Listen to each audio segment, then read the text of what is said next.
Are you familiar with FBI Special Agents Kyle Seraphin? I'm familiar with the name. Is that yes? I'm familiar with the name. Familiar with the name. Familiar with the name. Let's bring in Kyle Seraphin. He's the FBI whistleblower who helped expose government censorship of our First Amendment rights. Now, we only have this memo because a recently suspended FBI agent called Kyle Seraphin brought it to the public, and we're grateful that he did. Kyle, thank you so much for joining us tonight. He's the host of something that strangely is called the Kyle Seraphin Show. Kyle Seraphin, I can't thank you enough for speaking out. I knew you guys were out there, and I knew it was just a matter of time, but you got a lot of guts putting your face and your name to this. You're doing a service on behalf of the American people, and from the bottom of my cracked and broken heart sometimes, thank you very much. Take a look behind the curtain with a real whistleblower and American patriot. Prepare to embrace the uncomfortable truth because this program has no time for comforting lies. Here is civil liberties enthusiast, Second Amendment defender, and recovering FBI agent Kyle Seraphin. Well, hello, my friends, and welcome to the Kyle Seraphin Show. Today is Thursday. It's February the 8th. That's 8/2024. We got kind of an audio-visual heavy show today. And we're talking about cry bullies. Now, I don't know where that term came from. I first remember it either kind of like a Ben Shapiro type reference. But the concept of a cry bully is really, really important to the political left right now. It's the way that they operate. And cry bullies are like any other kind of bullies. They're people that essentially are going to push to get their agenda, and they are tyrants, and they are scared, and they are weak, like all bullies. Something that I absolutely loathe. It's one of the reasons why I got into law enforcement. It's one of the reasons why I joined the military. I've never been a really big guy, but I've never backed down from anything, and you guys might be not surprised to hear that. So the concept of a cry bully, it tends to be more of a media type focus. It's folks that are willing to shroud themselves in virtue and whine in order to take down somebody that they either have jealousy or envy or that they have a political difference with. And so we're going to talk about that. And it's incredibly important. So what do people like Tucker Carlson and Chaya Raichik from Libs of TikTok and even Aaron Rodgers, like what do all these people have in common? They're all being targeted by the cry bully left. All of them.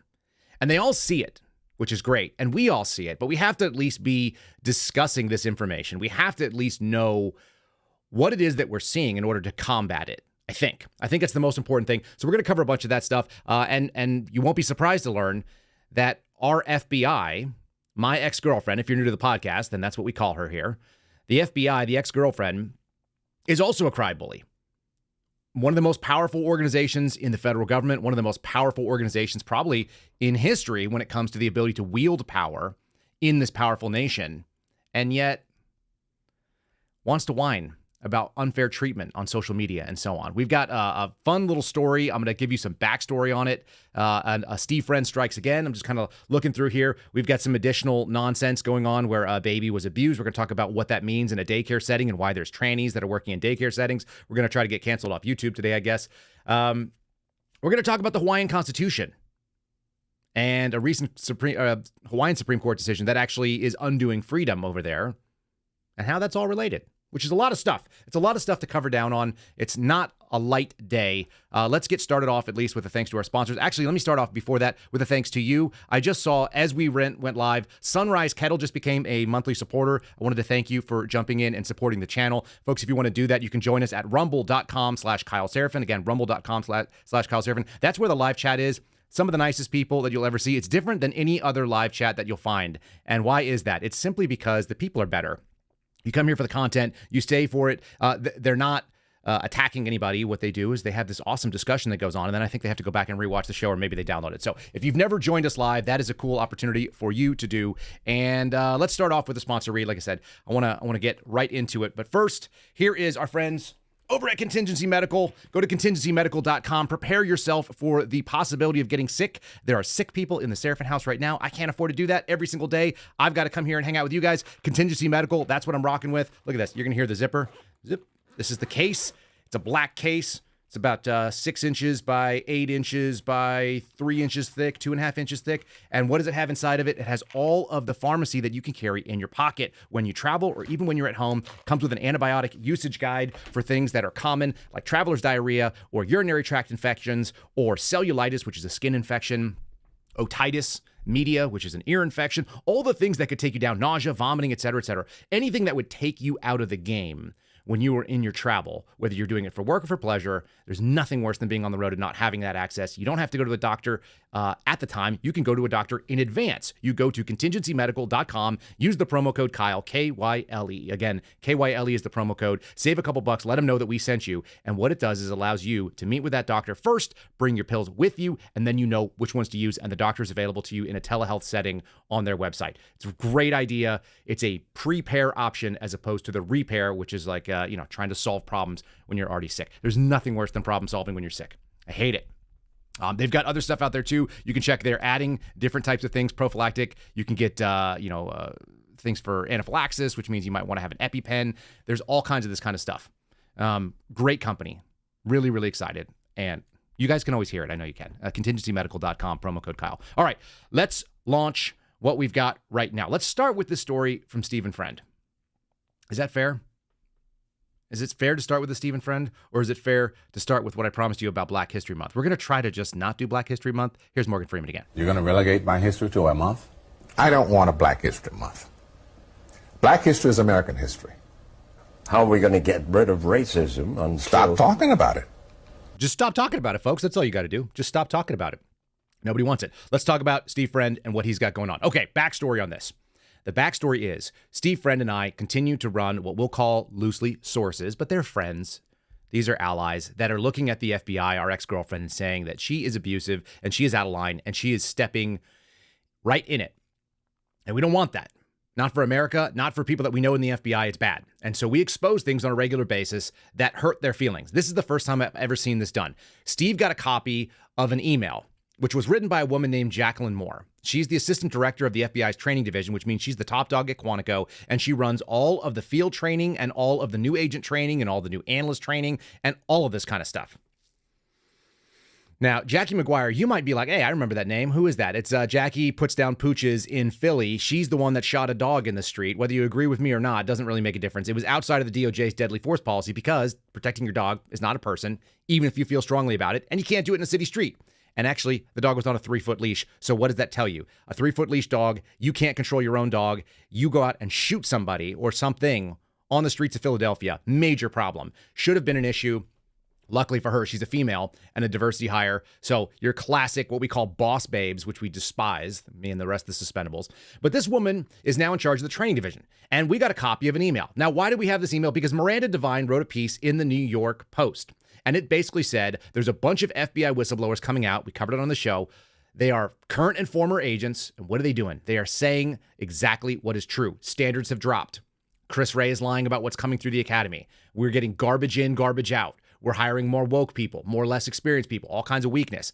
And so she addressed it because an attack on the FBI, the first thing they do, they don't go and deal with it to the public. They deal with it in-house. The key is that we all have to be in the same cult movement. They're attacking us because we're righteous. And then once they do that, then they can get those acolytes of the FBI to go out into public and to behave like they are what they believe they are, which is the premier law enforcement agency in America. I cannot tell you how many times I heard the premier law enforcement agency in America or the world while I was at Quantico, and the evidence was right in front of me that this was not true. It wasn't true. There's nothing premier about it. Almost everybody who ever went through a local academy or a state police academy had a much more rigorous experience than I did going through Quantico. And I don't want to hear any of the old timers tell me, well, it used to be harder. I don't care. I don't believe you. Here's what we got. The FBI actually released this email because they knew that we had a copy of it, because it was out there. And so they went, oh God, this has been leaked or will likely get leaked because it's garbage messaging. So we've never seen this before, but an assistant director's email has now been made public on the FBI's website under their press releases, and was released February 2nd in anticipation likely of us getting access to it. And so what it says, this is Jackie McGuire. She says, what I see, a message from the assistant director of the FBI's training division, which you should know. Anybody who's ever been in TRADOC, everybody who's ever been in the military, there's two types of people that go into training. Number one, the people that need a break from a high ops tempo. That's not her case. Or number two, they're awful and they have no business doing the real job, so they go back into the teaching role. And in the case of the FBI managing the teaching role, this can be the absolute most incompetent human being, and it would be just fine because it's not like they're breeding leadership or capabilities out there. Everybody who comes to the FBI Academy with capabilities still has them. Anybody who shows up looking for capabilities is not going to get them. Certainly not at Quantico. That's not what I saw. All right. So what I see, a message from the assistant director of training division. Does the FBI look different? Sure it does. Okay, so what is she going to do? She's going to address the change. Now, interestingly enough, they made a tweet about this saying, well, in the 1970s, we didn't even hire women. Good. Honestly, I don't know that any of the women, the few women that I knew that were FBI agents that were decent, and there were a couple, there's no doubt about it. They didn't offset the overwhelming majority, like 9-1, 10-1, 15-1 of incompetence and horrible and dangerous with a firearm. So call it what you want. The physical and intellectual standards required to be an FBI special agent are extraordinarily high. No, they're not, folks. Women, can you do like 15 sit-ups and like 20 push-ups or less? Because then you're a top performer. At 39 years old and not training on a regular basis because of COVID and the stress of knowing that I was going to get kicked out because of what I was saying, I had a top female performance record. Yeah, you're like, Kyle, you have a beard. Yeah, but I identify as gender fluid when I work as an FBI agent because it's always kind of a bitchy job. All right, the odds of becoming one are extraordinarily low given our selectivity. Yeah, a ton of people throw in applications and have no business doing so.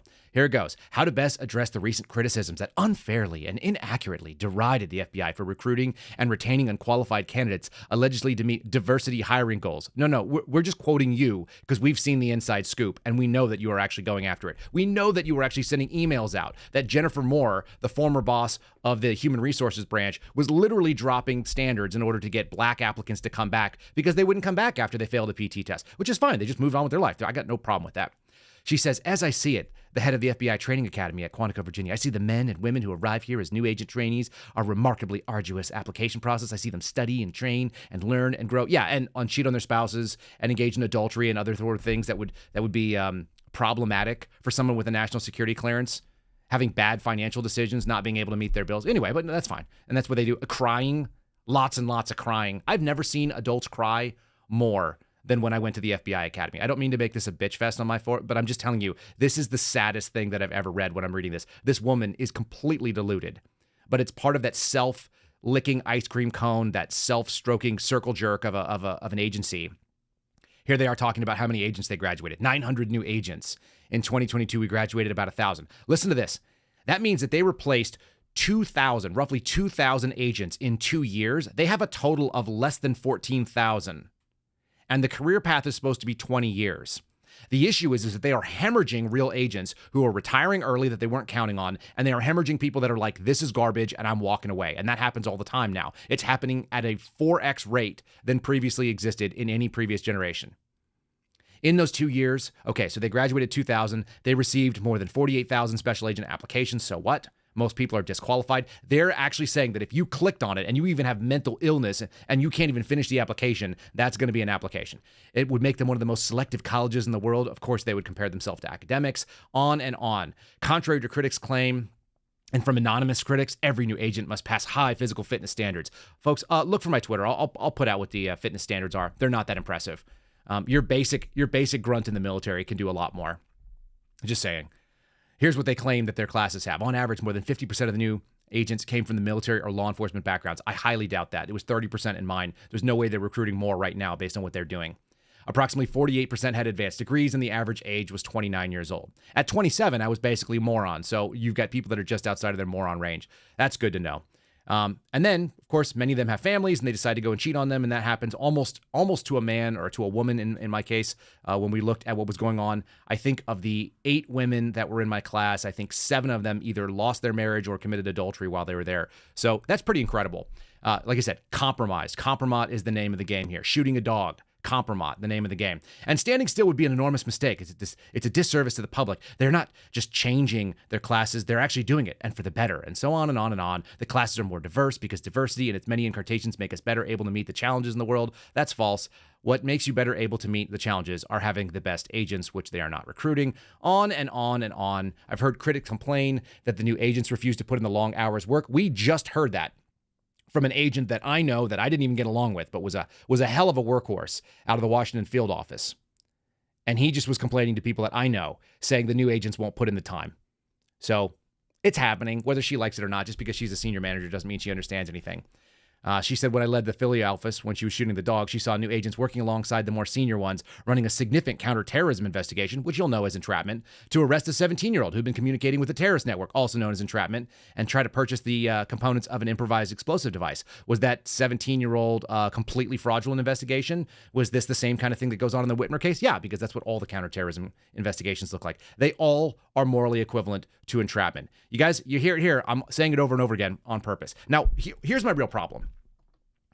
My problem is this. Jackie McGuire is not the problem. She's a symptom.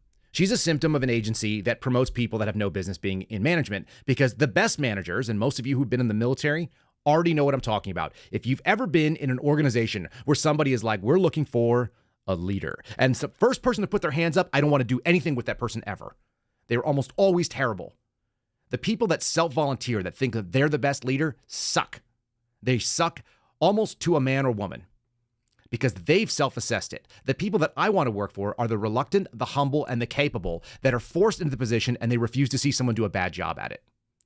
And I'm actually including myself in this case only because when I was working for the Washington field office in their special operations group, which was my surveillance team, nobody wanted to do the job. Nobody.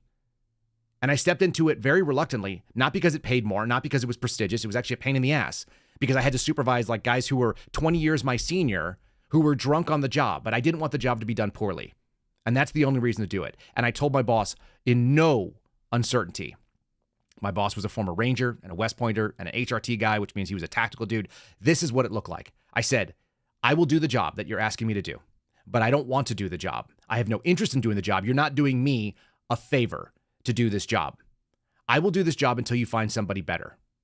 And as soon as you do, do not feel like there's any reason to just drop me out of it. I won't feel a moment's of personal animosity towards it. I don't want this job. I'll do it reluctantly. Those are the only kind of people that I want to see do that job. And then on top of that, you guys have seen Starship Troopers. That's the right answer, even though that's a silly movie, right? We got Casper Van Dien. You guys are the clean-cut kid, and he gets picked up for Raichik's Rangers, or whatever they're called. Roughnecks, right? The Roughnecks. They're like the Marines that are invading the alien planet. And what does he say? I'll take the job until I'm dead or until you find someone better. That should be the only answer. It actually is a great answer for something that involves danger and physicality and capabilities, because at some point you won't have it anymore. Somebody else should have to step into it because they know it's the right thing to do.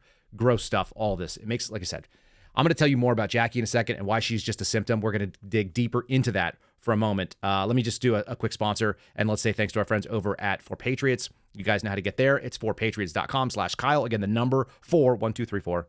Patriots with an S on the end of it.com/Kyle. You know what I've got up here? As I lean off camera, I've got one left of our set. We've actually eaten all the other ones that they've given us. This is the creamy rice and vegetable pack. It's got nice branding. It's solid and durable, but it's lightweight, and it's not like extra bags. You know what I hate about MREs? The bags.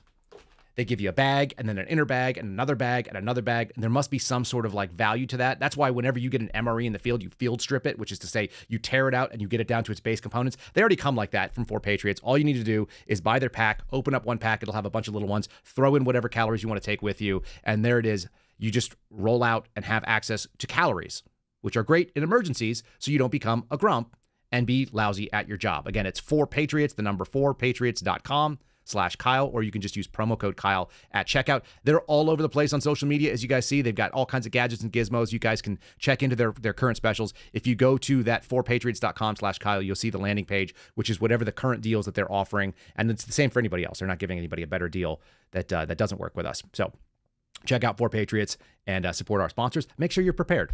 Otherwise, you're going to end up repairing and probably stealing from your neighbor. Nobody wants that neighbor. Let's talk about this woman. What is she all about? Okay, so here it is, right here.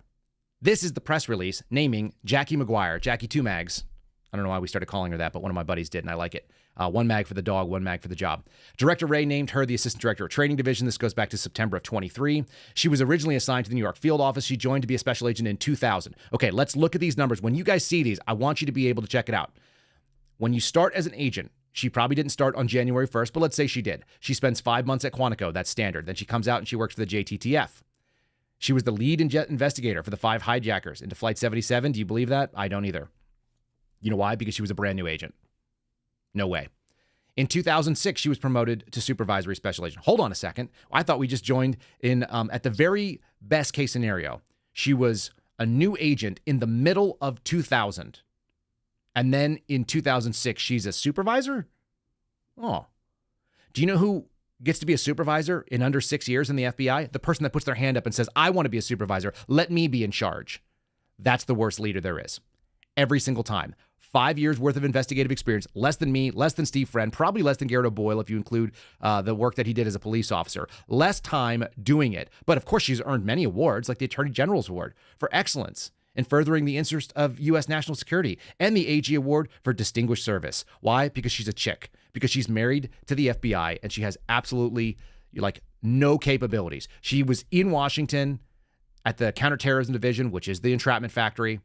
Then she was at Washington Field in 2011, blah, blah, blah, blah, blah. She goes out and becomes an ASAC. She comes back. Okay, the point I want to make to you is this. Under 6 years. You know who else was under 6 years? This guy, Timothy Dunham, Executive Assistant Director of Human Resources Branch. Human Resources Branch owns, that's right, the Training Division. And you're looking on the screen right here and you're thinking, is there any commonality to this type of person? Oh, it turns out he joined in 2002 and he went to Chicago. And he worked on CI. When you hear CI, think trying to catch spies and traitors, which means that you do intelligence. You don't do criminal investigations. And in late 2007, he was a supervisor. That's 4.5 years, maybe 5 years if we give him the benefit of the doubt. If he started at the beginning of 2002, in the middle of 2002, he's gone. And then at the end of 2007, maybe 3.5 years or 4 years. This guy has no investigative experience whatsoever. And he became a CI supervisor at headquarters in 2007. He went from the field where he was doing work, theoretically, the work that you guys pay for FBI agents to do, and then went to the CI division at headquarters in the Hoover building. And he became a manager for blah, blah, blah, blah, blah, blah, blah, blah, blah. He became a manager in extraterritorial Western European counterterrorism investigations. That sounds like a pretty cush gig. Detailed to the CIA, sort of irrelevant. This is the guy that was also my boss for like 15 minutes. And I gave him a very clean suggestion because he said, is there anything I could do to make you guys better? And I said, yeah, get rid of all the finance people. They suck. The finance people suck. Replace them with robots that just do their job and just look for, did this work? Because the finance people at that time had taken the idea that me and a buddy of mine had asked for reimbursements for phones for sources, which the FBI pays for. So I went out there. I bought a source phone, cost me like, I don't know, $135.11. My buddy did the same thing, $135.11. He filed for reimbursement about a week and a half later. I did. Then they paid him, and then they paid him again because they'd already paid him once. And then they're like, oh, you need to do these 7 or 11 different steps to be able to get your money from your friend. I said, why don't you just let him cut me a check? He's my friend.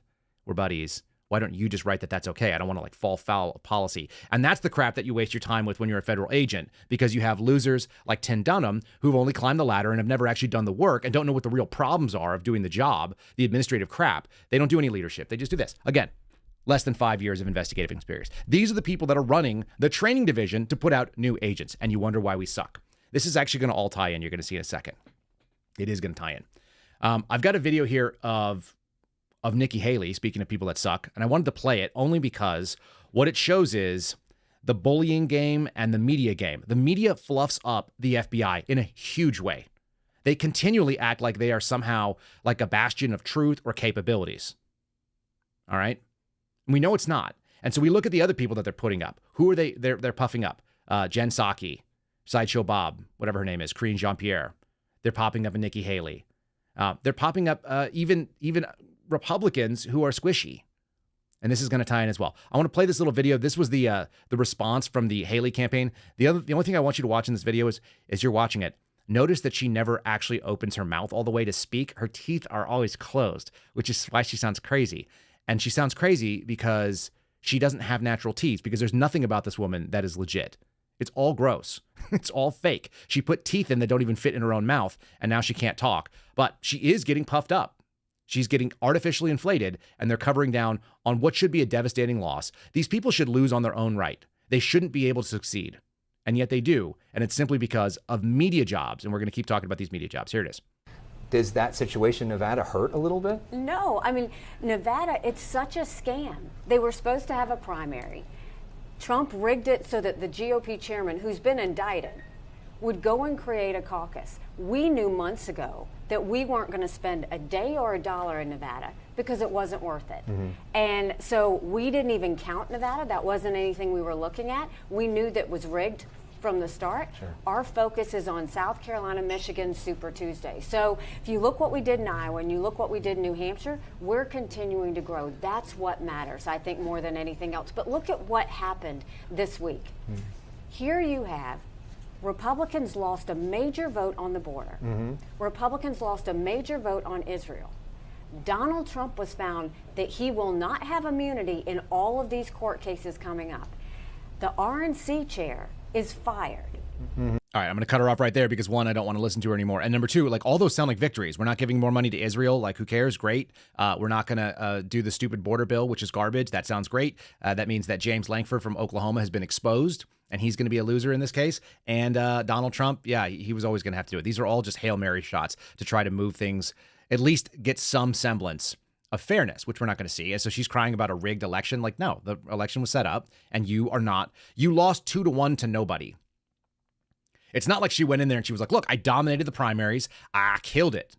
I killed the primaries, and Donald Trump got all the, the people because of the caucus. No, you lost to nobody. Like, none of these candidates was the actual selection that beat her 2-1. The margin was it was like 2x what she had. And I don't remember what the exact numbers was. It was like 45,000, like 20,000, for whatever that looks like. Just awful performance, and she just can't accept it. So let that be known. This is what we're talking about. We're actually going to talk about all those other little topics in just a second here, because I want to go into who they're puffing up and who they're not. So they're going to attack people like Chaya Raichik, who's going to be kind of the main focus here. But I also want to show you people that would be lionized by our political left right now, and by what we'll call activists as opposed to journalists. I found this story, and it's so atrocious that if you don't know it, I'm just going to make a continuing argument over and over again for homeschooling. That's what I'm doing. This is an argument for homeschooling. This is yet another poster example. Women, if you have the opportunity, it doesn't matter what it costs you. You do the math, you'll actually realize, like I said, the 2-income trap is real. But if you can stay at home with your babies, even if that means difficulty for your family, you avoid this crap. And men, that puts a burden on us too. Like, my wife hasn't worked in a paying job. She's been working her ass off, obviously, but she hasn't had a paying job in years, even though she has an advanced degree. And the reason is exactly stories like this. Are these common? No. Are they a possibility? Would you risk it? This is from Redux, which is a redux.info. It is a feminist news and opinion. Probably people I agree nothing with, but 100% agreement on this. Exclusive: transgender daycare worker avoids prison after sexually abusing a baby during a diaper change. What you're seeing on the screen right here is the incarceration slip, the facility admissions for the county jail. And that guy, who looks like sort of like the Joker from the Batman movies, with that crazy hair and that dark look, is a man identifying as a woman in Kentucky who goes by the name Maria Childress. There's some debate on how the name was spelled, so I was actually reading that in the article as well. Reached a plea deal after sexually abusing a baby. The things that we're about to talk about for the rest of the show are going to gross you out, and so you may need to make sure that your kids are secured if you were doing this, because we're going to lean right into it. 5'9" and 180 pounds, basically my size, just a regular size dude. What I didn't put is the picture of him in a dress, because I don't need you guys to start barfing yet. But on Facebook, identifying online all over the place, hired a trans activist, whatever the hell that looks like, someone named Madison Leach, who is a privately retained attorney and activist, who began identifying as a female 7 years ago and ran as the first openly transgender candidate for public office in Western Kentucky. As a Democrat, you won't be shocked to learn. And all of this stuff, the plea deal was reached simply because this man will not have access to estrogen in jail, where he belongs. Why does he belong in jail? Because he sexually abused an infant, a tiny female baby, during a diaper change. I'm going to just read this directly from the article. After being taken into the police station for questioning, Childers admitted that he initially claimed not to change the baby's diaper at all. He later admitted to having done so after the officer presented him with evidence in the form of a text that he sent to the daycare's director confirming the baby's diaper had in fact been changed. Then he tried to deny that he'd done anything inappropriate. What was it that he was alleged to have done? According to witness testimony, a coworker asked Childers for assistance in changing an infant's diaper. This is what happens when you leave your kids in a daycare center and people are overwhelmed, because they are, and you have women being paid like not a lot of money to go take care of your babies. While Childers was cleaning the baby's genitals, the coworker noticed that the infant appeared to be in distress and asked Childers if he was hurting the baby. She then witnessed Childers rub the infant's genitals in a quote-unquote circular motion while saying that was her clit and she likes it. I just made her day. because he's a disgusting, horrific human being that we used to know what that mental illness looked like. But because we continue to allow these people to walk around in public and accept that there's nothing wrong with them, obviously I don't and you don't, but plenty of the political left will lionize this idiot, which is why they want to go after people like Chaya from Libs of TikTok. There's an online sort of activist, what do you call him?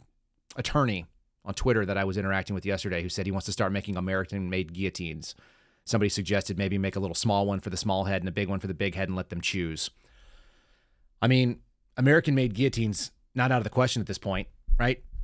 It's absolutely disgusting that we are going to be putting our children. If you don't know the nature of the people that are keeping track of your babies, and it's making me rethink even the fact that my YMCA puts on these like sort of effeminate-looking men, young men, who are involved, even in a class that's got open windows, and we're watching.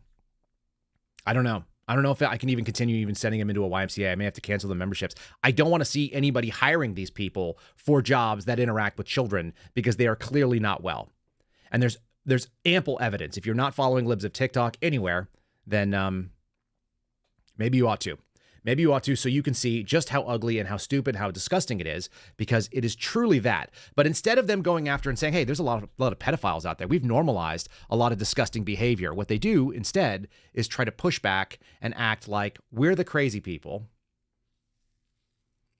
I don't get it. And on top of that, they're doing the same thing for the border. There's a whole article right now on Town Hall, which I highly recommend, from Kurt Schlichter, which is entitled, Why Are Red State Republicans Often Such Losers? This is all related to me. It's weakness, it's softness, it's the experience of kind of crossing the line between meekness and weakness, and we are looking more and more toward weakness. And that means the meek, those who don't want to get involved, are going to have to start doing so. Many of you guys know that. I'm seeing a couple of your Rumble rants which just say that we should be putting some of these people into the wood chipper feet first, and that we're talking about a mental disorder, which we used to know. Even in my lifetime, we knew that these people were not right. If you knew, look, there were people that rolled around on bicycles wearing women's clothing, or a guy wearing a bikini. He wasn't well. You wouldn't let that person babysit your kids. Would you still let that happen? Or would you overlook it because of niceness? You need to also check out another book that's called The Gift of Fear by Gavin de Becker. We're the only species in the entire animal kingdom. We're the only species that will willingly do something that is detrimental to ourselves or our young simply because of niceties and because we've been socially conditioned to do otherwise. Nobody else does that. No other animal would trust a creature that it doesn't actually trust with itself, with its young. We would never do that. And yet we continue to do this all the time. And a lot of it is because of this cry bullying. It's because you don't want to be excised from polite society. It's time to start swinging some of that back. My father and I are having a conversation. Why doesn't the Vatican start excommunicating some of these people? And why don't we start advocating for it? I'm into it. You act like a complete creep. We go back to treating you like a weirdo. That's the way it's always been. There's a reason why that works, because social norms are important, and without them, then you have insanity. You have a dude dressed like a chick wearing a dress on Facebook that is massaging in a sexual manner an infant that should revolve. And where are these fathers at? Really? Like, do we need a fathers group of guys? Like, does that guy need our help? Do we need to go out there and just like pull this dude out of the jail? Because that's what would have happened not long ago. And nobody would have said anything wrong with it. In the 80s, there was a man whose son was kidnapped. I'll have to go look his name up, but I know he's a legend. He was his son was kidnapped, was sexually abused, and when they transported that man in U.S. Marshals custody, he stood inside of a phone booth in a Louisiana airport and walked up with a revolver and point blank dropped him right in front of two U.S. Marshals who were transporting the dude. And he got off by reason of he's a dad, and that's what needed to happen. Somebody abused your kid, and you got to do something about it. I'm not necessarily saying this is the right move yet, but damn, we are real close. We are really, really close to just seeing a complete Western-style posse justice because our system is not working, and it's not working because of these idiots. Now, let's talk about this. Why are red state GOP members such losers? Actually, is that the? Let's talk about Chaya first. Let's get to it. This is the main meat. This is what spawned all this for me. I was in a Twitter space with her last night. I recommended to her that's it. His name is Gary. That's right. I'm seeing the chat. Gary is a hero. All right. This is Chaya. She runs the Libs of TikTok account. I've got my things out of order on my screen here. After this is NBC's reporting. This guy's name is David Ingham. I'm going to actually play you his video interview about this because he gives up the game and what it's all about. And that actually was covered on our Twitter feed this morning. Libs of TikTok posted 21 bomb threats followed. They also say later on it's 33 bomb sets. Nobody knows how many bomb sets they're made of. The FBI and local law enforcement say that the bomb threats across the country have tied up government resources, even when they turn out to be hoaxes. Good, FBI. At least you're not out there arresting MAGA grandmothers. At least you're not violating people's civil liberties, most likely. Look for where the bomb threats came from. Did they come from libs, from loonies, from people that are like this, that are trying to set her up? It says last March in Coralville, Iowa, there was a bomb threat targeted at a junior high school. Authorities brought in specific dogs to train to sniff for explosives, the ones that they didn't use outside of the DNC. Remember when the pipe bomber got away with it and is still at large? Yeah, that one. Okay, they started looking into why someone might try to attempt the community's teachers. Oh, target the teachers' community students. And what did it look like? Oh, it was a hoax. It appears to have stemmed from a post. Look at this. Look at this. This is Detective Hannah Dvorak. She says, quote, "It appears to all stem from a post made earlier this week by Chaya Raichik and her Libs of TikTok account," she wrote in a report. Did she now? So a female detective in a small town in Iowa gives her hunch in writing, which somehow made it to NBC. Just take that for a minute. In this country, we are presumed innocent, are we not? They follow up with this. Raichik, 29, is not accused of making any bomb threats in Iowa or anywhere else. But, oh really, here's the big but. A day and a half before the authorities responded to the threat, she posted that the school offers quote-unquote pornographic books in its library that teach, quote, kids about gay sex. Yeah, that seems like a real problem to me. I'm fine with that. She took a picture of this thing that says the book is gay. That's the name of the book. A guide for coming out for LGBTQ teens. It's been banned for years. Ooh. And this detective, I want you to think about something. Think about the concept of a hunch. You ever heard that, on a detective show? Do you know what the legal standard is for a hunch? What it has to meet, what the burden of proof that it has to meet is? Is it preponderance of the evidence? Is it reasonable suspicion? Is it beyond a reasonable doubt? The things that we use in our legal system that are actually codified? No. A hunch is that you just said, that seems like it's true because I thought it, and then I wrote it down. It's a loose correlation, and sometimes it's true, and sometimes it's not. Many times it's not. And a serious law enforcement officer is going to start from the presumption that whatever their hunch is false and then attempt to disprove it. That's how you go find this thing out. You go, look, it looks like it might be this. Why don't I go back and try to disprove that? And if I can find evidence of it, then I've already wasted my time and good. Now I have exculpatory evidence, honorable thing to do. It's this pesky little part of the Constitution that says that you should, in fact, have due process and that warrants and all of these types of things should only be sought under certain legal circumstances. We have an entire enormous amount of constitutional and local case law about it. This woman is fine just making a random little statement on her report, and that report just happened to make it over to NBC. Now, who is this clown that's making these claims? Any idea? It's this guy. It's David Ingham. Ingram. I want you to listen to how he talks, look at how he talks. There's an allegation that was made last night in the Twitter space where Chaya was basically like, I'm wondering if it's because I said I only answer to Latinx and black and brown and LGBTQ reporters and you're none of those things. Isn't he, though? I mean, are men this feminine that we don't even know whether this guy's straight or gay based on looking at them? We used to be able to tell that sort of thing. It shouldn't matter, but it is funny. And was she hurt? Her feelings hurt? Look at the forehead on this guy. Here we go. So, David, have any charges been brought against specific individuals who made these threats? Is there any scenario where law enforcement is looking at the owner of this account, Chaya Raichik, and saying, okay, maybe we can hold her responsible for some of these incidents? I mean, investigating a bomb threat, it takes up a lot of police resources. It traumatizes people who are at the other end of that. What sort of consequences could there be here? That's right, Ellison. Every law enforcement officer I spoke to, up to the FBI, talked about how many resources these threats take up, even when they turn out to be hoaxes. Now, it's important to note that Chaya herself is not a suspect in any of these bomb threats. The accusation from victims and from law enforcement is that she has helped to inspire or spark these threats by essentially creating a list for someone or multiple people to go through and pick potential targets. Yeah, also known as that's not anything in this country. That's called someone has a Twitter account. Ready? Here's a direct line that he says, even though he just makes that clarification because he doesn't want to get hit with this. But here's what David had to say in his article. Quote, while the direct inspiration for the threats are not known, the timing suggests that libs of TikTok posts may have been used to pick targets, end quote. Based on what, David? Those are some things that's called assuming facts that are not in evidence.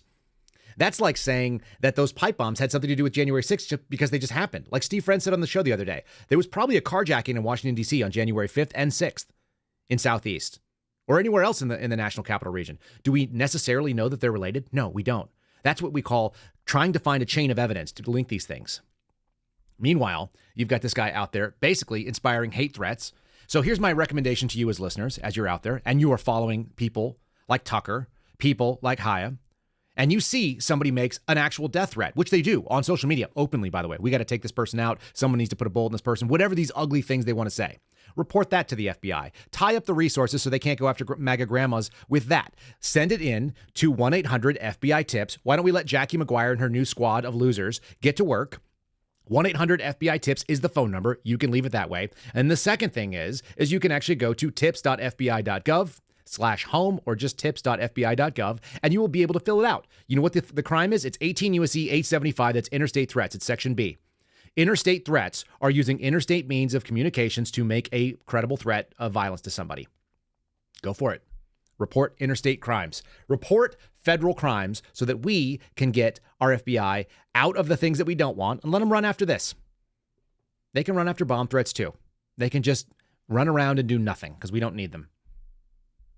This is my statement to you that like the cry bullies need to be tied up and the FBI is 100% part of it. I see Mitch in our chat just said 1-800-EAT-SHIT. Yeah, that too. You can also call that, but you probably won't get the FBI on the line. Look, all this stuff, the cry bullying, it continues to happen. There's over and over. We're going to talk about James Lankford and the border bill, and then we're going to get to Tucker. We're going to wrap this thing up with that. I want you guys to kind of get access to all the things that we're seeing. I think these are all related. At least it's a cultural problem that we're dealing with today. And cry bullying, it's not going away. So we have to be aware of it and we have to be able to dismantle it. You want to dismantle the cry bullies? Have the FBI come and investigate and knock on their door. If you had 100 people, by the way, who did a report on one particular post, just like mass reporting on social media where they get rid of people, like what happened probably to our friend Rose in the chat. Listen, you mass report 100 phone calls come in about a dangerous Twitter post, you're going to have an agent deal with it. At least it's going to go to their desk. They may dismiss it, but at least you're going to tie up some resources. Let's start doing that. And since the FBI probably listens to this, incoming FBI, our folks are going to start calling you. We've got 2,000 people watching right now live. We'll have thousands and thousands more listening and thousands more watching later. So let's do that. Let's say thanks to my friends who do not suck, our friends over at Patriot Coolers, people who trusted us right from the beginning. I don't have a tumbler with me today. I'm actually drinking out of my Catholic vote mug. If you go to patriotcoolers.com, the promo code is Kyle. Today is going to be one of those long days. I actually brought my 64 ounce. This is my half gallon of water is sitting up here by my desk. We're going to be doing some fun stuff. We might be having a Mark Naughton drop, our first live broadcast, and he's got some Patriot Cooler stuff. Go to patriotcoolers.com. The promo code is Kyle. You save 10%, $50 or more is free shipping. Go out there and check out their stuff. It says Patriot. It looks great. They're outstanding products. They perform really well, and they maintain the temperature, the thermal consistency of your beverage, whether they be hot or whether they be cold. The same thing, you can actually use your 50 quart there, the what do you see it? The hard-sided cooler that's on there that we use groceries. You can also put hot tamales in there if you're transporting. Actually saw that at a baby shower one time, and I was like, oh, that's a novel use and very smart. Folks, many uses for there. Check out patriotcoolers.com. Lots of different uses for the products. Handsome products that say Patriot on the side, and they give a little portion of their proceeds to veterans. Really appreciate them joining ours, and make sure you are supporting them. If you're in the market, they're the right ones. All right. So someone said I had more coffee than necessary today. I don't know if that's true or not. Let's do a little bit more of this. Now, what do all these things have to do? Like, why is Chaya out there pushing this envelope? Is it because she wants notoriety or fame? Is it because she's trying to feel good about herself? Does she need the social media validation? I don't think so. She was an anonymous account. I remember when they doxed her. That's why Taylor Loren is on our little thumbnail. Here it is right here. Look. There's Taylor and David doing yeoman's work, trying to attack a woman who's just trying to do the right thing, who's saying, hey, look, Do you want pedos and weirdos and perverts coming after your kids? I think Aaron Rodgers had a really interesting take on this. I found this on Twitter. This is from Joe Rogan, so language warning up front. I think this makes sense. It doesn't matter whether we're talking about vaccine mandates or mask mandates or behavioral. When they're trying to shift your behavior to a certain thing, you have to ask, what's the motivation of the person who's getting all the hate? Are they doing it because it's fun?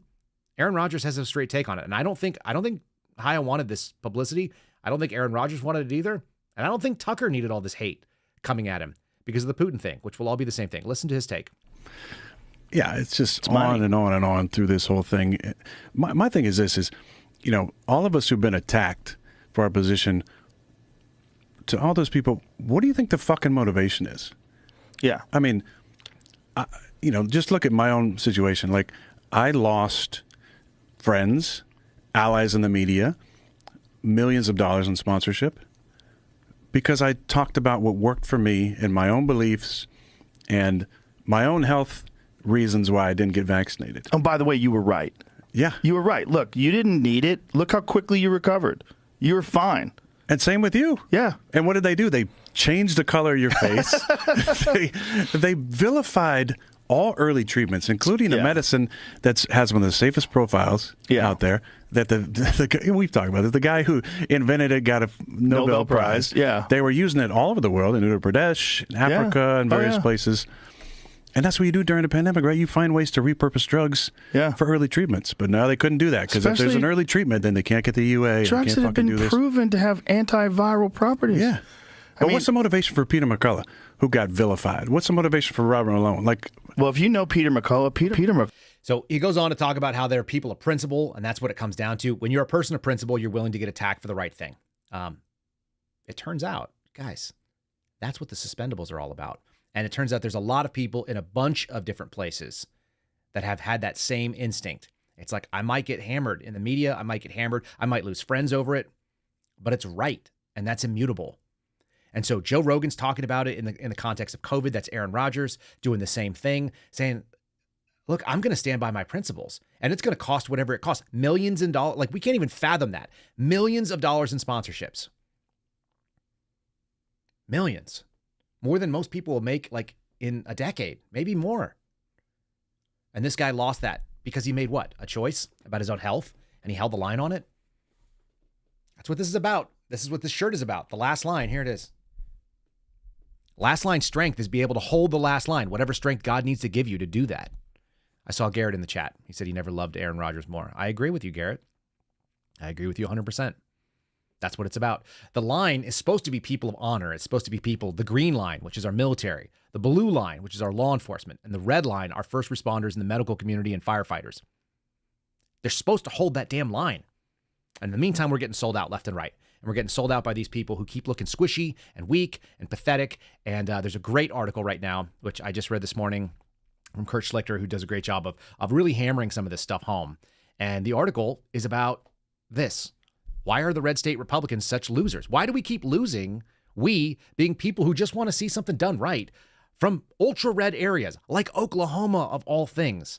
He said, how come they're such grievous disappointed by red state Republicans? You'd think these would be the hardest hitting, but they're softer than Chris Christie's gut. By the way, it's a very poetic article worth your reading. He said they should be the best, but they're often the worst. They're squishy, they're craven, and they're dumb. But then come election year, suddenly they're Ripley from Aliens. The rest of the time, they're Burke. Yeah.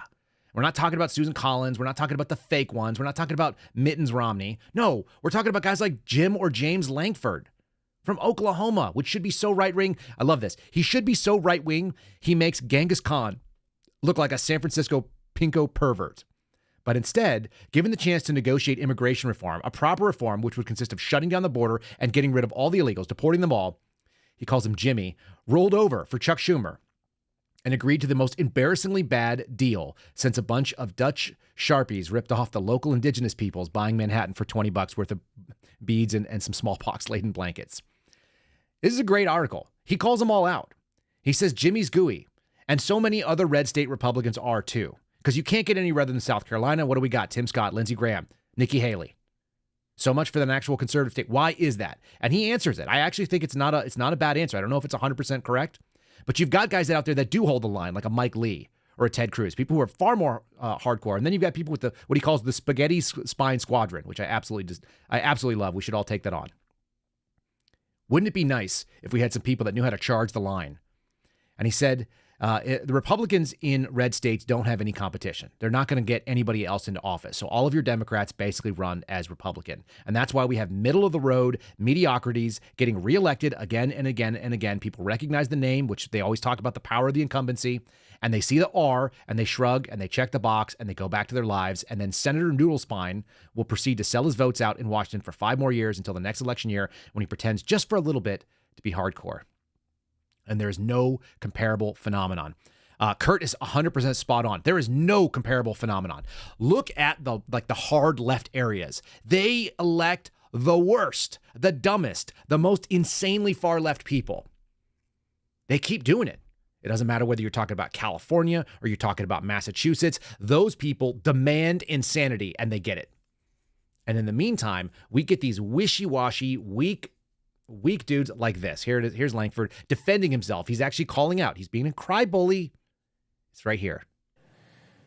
Some of them may have policy differences. Some of them have been very clear with me. They have political differences with the bill.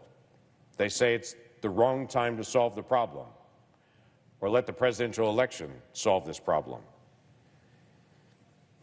In fact, I had a popular commentator 4 weeks ago that I talked to that told me flat out, before they knew any of the contents of the bill, nothing was out at that point, that told me flat out, if you try to move a bill that solves the border crisis during this presidential year, I will do whatever I can to destroy you. Because I do not want you to solve this during the presidential election. By the way, they have been faithful to their promise and have done everything they can to destroy me in the past several weeks. You destroyed yourself, man. Are you kidding me? You went out there and lied about it, and then you're going to cry on C-SPAN, of all things. Do you know how we know it was a bad bill? Because it was a bad bill because it didn't need to happen. We didn't need a flipping bill to solve this. Joe Biden, as we showed you the other day, and Kim Wexler's little clip was fantastic. It shows you that Joe Biden's priorities were his priorities. He came out and said, we're going to screw up the border, although he called it changing the administration. He didn't like the policies of Trump. That was a little interesting slip. He didn't like what was going on that Trump had done. So what did he do? He undid it. This is an executive action that could have been fixed by the office of the president. All you need is the DHS secretary to do his damn job. He doesn't do it. He doesn't do it at all. And when you don't do your job, guess what happens? You know, what happens? Maybe this. People need kidneys. It's sad but decreed, yet the senator's hoarding one more than... That's right. People will die if you don't do your damn job. And people have died, by the way. They've died because of this border crisis, whether it be from fentanyl or people coming coming here and being killed and being dropped on the other side of the border. It happens all the time. It's horrible. We've subjected people to a hell on earth simply because our president is not doing the job that he's supposed to do. And of course, his cabinet is also following down on this. One last little piece here from Kurt, which I think he said, there are benefits to doing the bidding of the Democrats. The Washington Post will call you a serious political thinker if you knife other Republicans. The GOP sellouts will come on Meet the Press and Meet the Nation and Face the Press or whatever unwatched show Jake Tapper has right now. Yeah, I don't know what Jake Tapper's show is called either. And they'll be treated like some sort of hero for selling out the party. It's the strange new respect phenomenon that Ben Shapiro likes to talk about. It's pathetic and it's embarrassing, and it's a strange new respect that lasts only for as long as it's useful for the Democrats. But it is a motivator because people like to be liked. And by the way, nobody that I've seen in the Republican Party, other than those that are like hardliners, we've seen we've seen Rand Paul pretty good at it. We've seen Ted Cruz being pretty good at it, especially of late. We've seen Mike Lee. There's a very, very small number of people that we can count on that come out and just hold whatever it is and say what needs to be done. I think Matt Gaetz seems to be pretty good about it too. It's nasty. It's really gross, honestly. It just makes me want to puke. So we're talking about Hold the Line. I'm wearing a Last Line shirt. I'm going to do a little quick read for this. It's my buddy Garrett O'Boyle's website. I know he was in the chat. Guys, you go to the-suspendables. I think it's actually his wife's website. Let's give credit where it's due. The-suspendables.com. Again, the-suspendables. Don't forget the dash. Don't forget the S on the end. The-suspendables. The promo code is Kyle. You can get any of these shirts. You can get the one that's my favorite up there, which is that Last Line emblem. It's an AR-15 with the quill in the end of it in an OD green. It like combines all my favorite things. Gun, writing, shirt, green, kids ask me what my favorite color is, and I'm like, green. And they're like, what kind of green? And I go, OD green. And they go, what's that? And I go, it looks like baby poop. That's my favorite. Anyway, check out all of our options over there. You can still get the pins. The pins are available to you. Those are fast shipping if you're looking for a last minute gift for somebody, or if you're looking for something like, hey, I just want to tell somebody I appreciate them because I know they did the right thing when they needed to. Check them out. And we wear them eagle down, like you always see, like the badge that's rotating above up right there. The Suspendables, the-suspendables.com, and the promo code Kyle. Check out any of those things. Yeah. Check out and support Garrett, who's a great person. He really is a good person. Constantly behind the lines and struggling for sanity and not being like these clowns that we saw, like the Tim Dunhams or the Jackie McGuires. All right, are we ready to do some Tucker? Because Tucker's taking a pounding in the media right now. Not that he really cares, I don't think. I don't think Tucker has to worry about it, but it doesn't feel good when people talk crap about you. Not even a little bit. Here is Ginger Goebbels, formerly White House spokesperson, now talking face on my favorite news network. She's scoffing at Tucker Carlson. You'll watch the little barb in here, by the way. She sticks a barb. She's like, now he's just a guy who has a show on the internet. Really? His show on the internet gets more views than you by a lot, Miss Jen Psaki. Here's Jen Psaki berating Tucker Carlson. They're really, really mad because he's going to interview Vladimir Putin. That's coming out tonight. It's going to be at 6 Eastern, apparently. I'll be watching it. I know many of you will as well. They're really scared of that. Why are they so scared? I'll tell you in a second. He's going to tell you as well. It might be worth asking yourself, since it is getting pretty serious, what is this really about? Why do I hate Putin so much? Has Putin ever called me a racist? Has he threatened to get me fired for disagreeing with him? So why does permanent Washington hate him so much? If you've been watching the news, you know that Putin is having a border dispute with a nation called Ukraine. Border dispute is certainly one way to characterize a major military invasion. Of course, Carlson is now just another far-right conspiracy peddler with a show on the internet. He's no longer on Fox, as we all know. And he's apparently been spending the last few days in Moscow for some reason. Who knows? We don't know why. He has to stay relevant somehow, so I guess we'll learn in the coming days. Maybe. Yeah, maybe we'll learn in the coming days. Who is she talking to? Like, what audience is she actually trying to inform? So I took Tucker's little piece. He has about a 4.5-minute clip on his X thing, and some of you guys are not on Twitter, so I understand that. I'm going to share with you what I thought were the most relevant parts. I cut it down to about 2 minutes. I'm going to let him say in his own words why he's there. I think all of them are perfectly relevant. He doesn't say that he's going out there to make friends or that he's going out there to push somebody's propaganda. He's going out there because it used to be that rather than being an activist for tranny leftist losers that hate America, journalists used to ask questions. And many people have gone and asked questions, even of this man that is now so hated that Barack Obama, there's a great video. One of the guys put a video of Barack Obama like hanging out and it's got like heart emojis because he's laughing and he's talking to Vladimir Putin.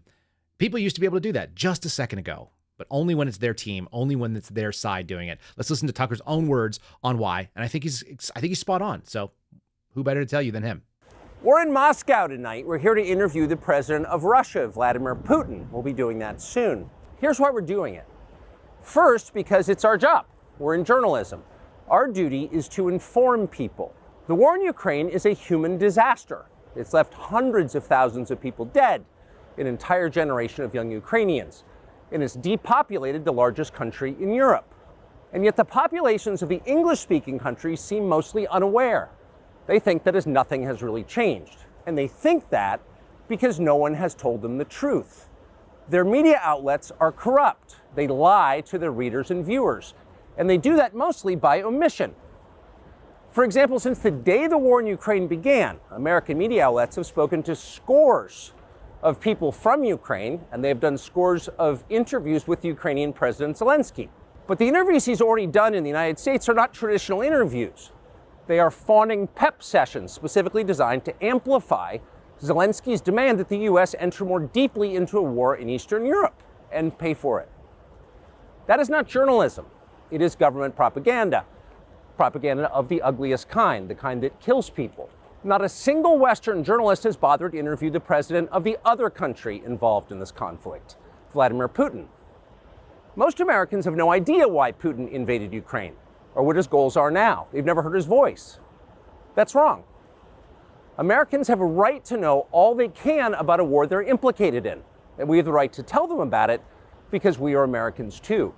Freedom of speech is our birthright. We were born with the right to say what we believe. That right cannot be taken away no matter who is in the White House.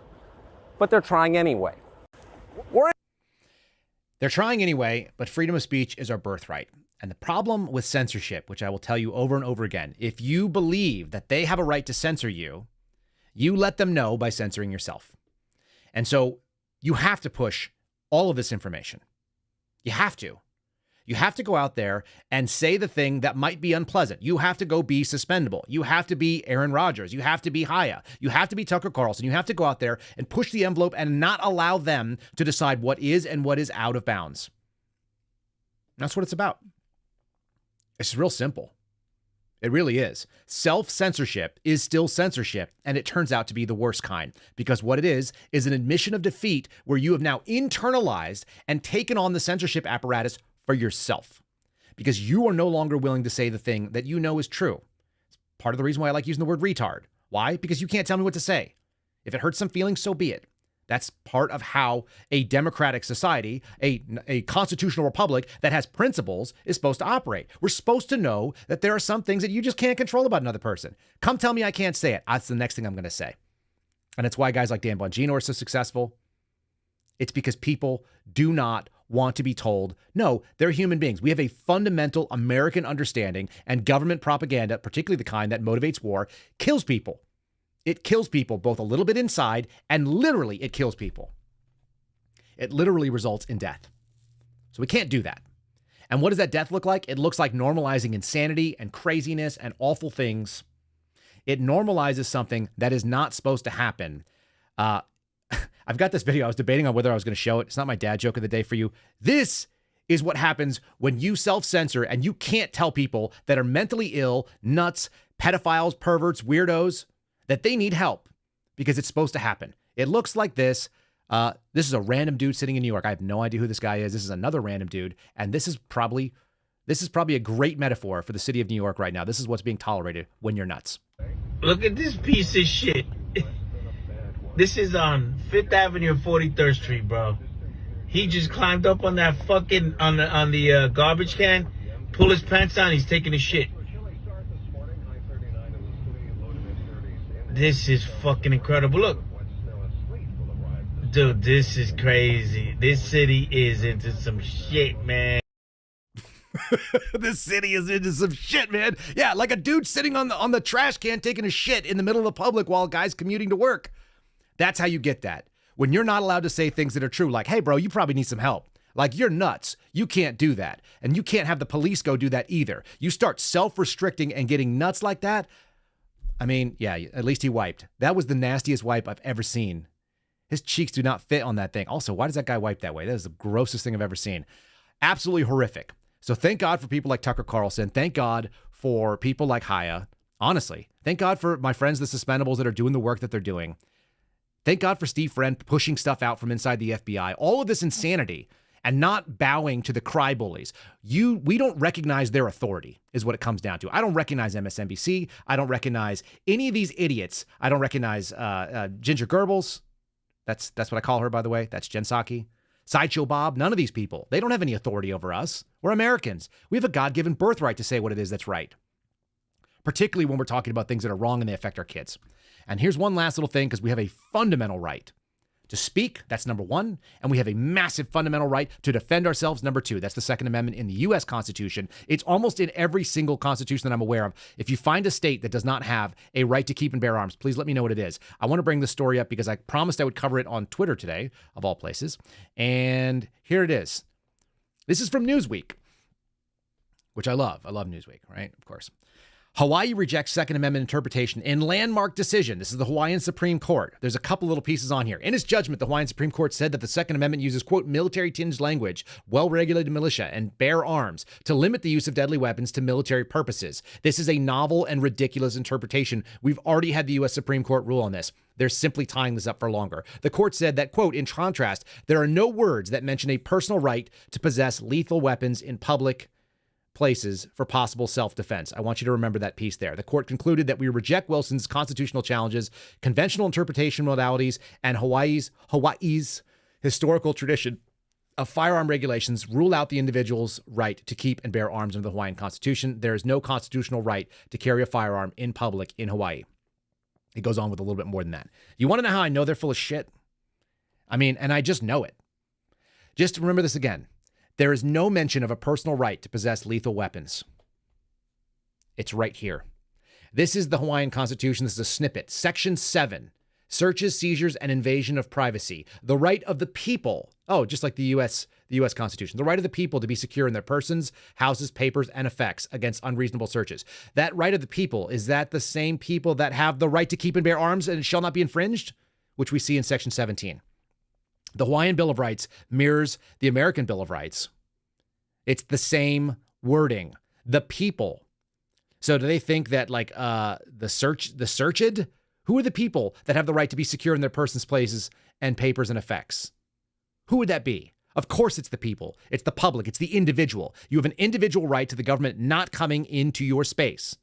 And Bruin and Heller and the last two major Second Amendment cases in front of the United States Supreme Court are very clear that it is not a collective right. But these people are collectivists, and collectivists want conformity.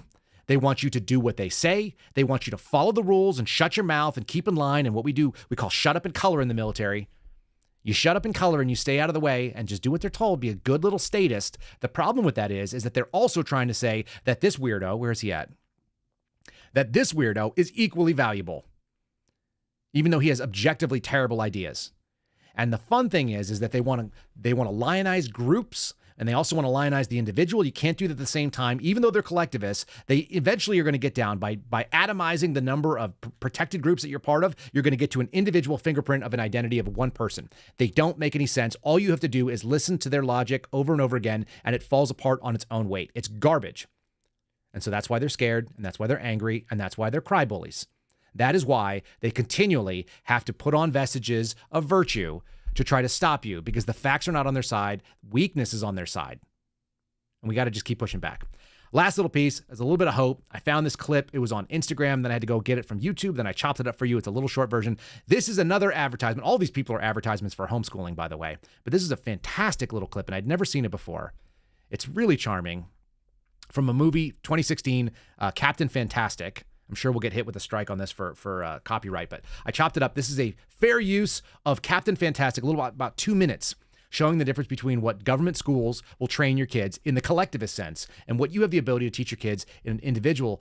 Again, put the work in, folks. Your kids are worth it. That's why we do it here. It's not the cheapest way to do it. It's certainly not the most financially efficient way to do it, but it's the thing that we signed up on this planet to do by being parents.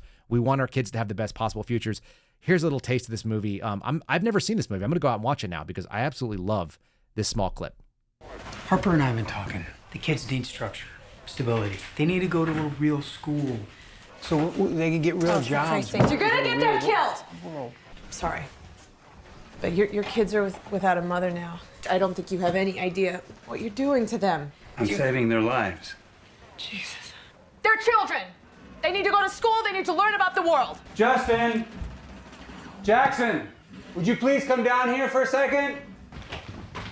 What? How old are you now, Jackson? 13. Can you tell me what the Bill of Rights is? What something costs, I guess. It's a good guess. Justin, you're in high school? Yeah. Do you like your school? It's whatever. Do you know what the Bill of Rights is? It's a government thing, right? Like rights that people have in America and stuff. Yep. Hey, Saja? Yes? Would you please come down here a moment, sweetie? I wanted to ask you a quick question. Saja just turned 8, by the way. The Bill of Rights. Amendment 1. Congress should make no law respecting an establishment of religion or prohibiting the free exercise thereof or abridging the freedom of... Stop. Regurgitating memorized amendments isn't what I'm asking for. Just tell me something about it in your own words. Without the Bill of Rights, we'd be more like China. Here, at least, we don't have warrantless searches. We have free speech. Citizens are protected from cruel and unusual punishments. That's enough. Are protected. Wait a minute. Saja, how would you characterize the 2010 Supreme Court decision on Citizens United? Corporations have the same rights as people, so there's no spending limit on candidates. Which means a country is ruled by corporations, and their lobbies do fund candidates and command their fealty by demanding... Jesus Christ. You made your point. We get it. It's very impressive. All of you. It is very impressive, but that's because when you can indoctrinate your kids, you can indoctrinate them with the things that you think are valuable and not what some weirdo tranny thinks. So if you're not doing this, if you're still sending your kids to government schools or even private schools, make sure that you know what they're learning. Make sure that you're out there and getting involved because you form their minds. You tell them what's valuable. My buddies were laughing at me the other day because I had my kids in the backyard and we got this little Jeep. It was a Jeep that I bought for it was $5.49. It's one of these Power Wheels, and it was at Goodwill. And I took it up to the front and I had the lady ring it up and she was like, "Oh, congratulations. Today it's $2. It was a $2 Jeep. It was broken because some dad got it and didn't know how to fix it. So the battery was dead. I took it out. I chopped the battery out. I rewired it. I put in this little adapter so I can put in a 20-volt DeWalt, which is awesome and super fun. Now my kids can drive around in it. And in like literally the first few minutes, I'm like, why are they not doing J-turns? And so I'm trying to teach my kids how to do like, evasive maneuvers in a vehicle because I'm a little bit aggressive about that sort of thing. My son is almost 3, so I feel like he should be able to do a J-turn in his little Power Wheel. That being said, I'm going to teach my kids how to do stuff like that. I teach my kids how to ride bikes, how to find their way home. They all know their left and their right when they're very young because I use the words left and right and I demand things of them. And every time they go into a little class with other kids, I always have the same way that my parents got told about me. They're like, your kids are so well behaved. They're so respectful and they know things. It's because I teach them like an adult. I treat them because their brains are little hard drives that have lots of room in them. And if you remember being a kid, you can remember everything. You can. So treat them like that. Give them all the information. Doesn't mean they know anything. Just means you can help them. You can help them along and give them the proper formation that matters to you. And none of these idiots, the cry bullies, get a say in that. It's not their kid. We need to take some of that back. And we certainly can. Folks, I want to thank all of you guys for joining us in the chat. A lot of you out here running it. I wanted to throw the chat on the screen. I actually could do this anytime I wanted. I just didn't. But there's a bunch of you all, someone calling me MacGyver. All of these names, I see you guys every morning. I'm really grateful that you guys come in and join. I'm really humbled that all of you want to come spend the morning with me and we want to talk about this kind of stuff. So that's fantastic. And it's why we do the 5-star review, which I've got one for you right here. Here's a 5-star review. Short one for today. It's by Loving Parlor. Just says, I'm a regular listener, 5 stars. This is one of the best podcasts out there, coming from January 21. Really appreciate it, Loving Parlor. I think Parlor is an app, so that's interesting too. Guys, go out there and be good to your neighbors. Go out there and be good to your kids. Be good to your spouses. And go out there and do not give in to the cry bullies. Look for them. Confront them. And you can argue with them on the merits. Let them come at you and cede the territory by just acting like you're being mean. Mean is not an argument. Mean is a characterization and a feeling. We can do better than that because we are better than that. God bless all of you. We'll see you again tomorrow for Friendly Friday. And we'll see you soon. Thanks for listening to The Kyle Seraphin Show, streamed live weekdays on rumble.com/Kyle Seraphin. Follow Kyle on Twitter, Truth Social, and Instagram at Kyle Seraphin.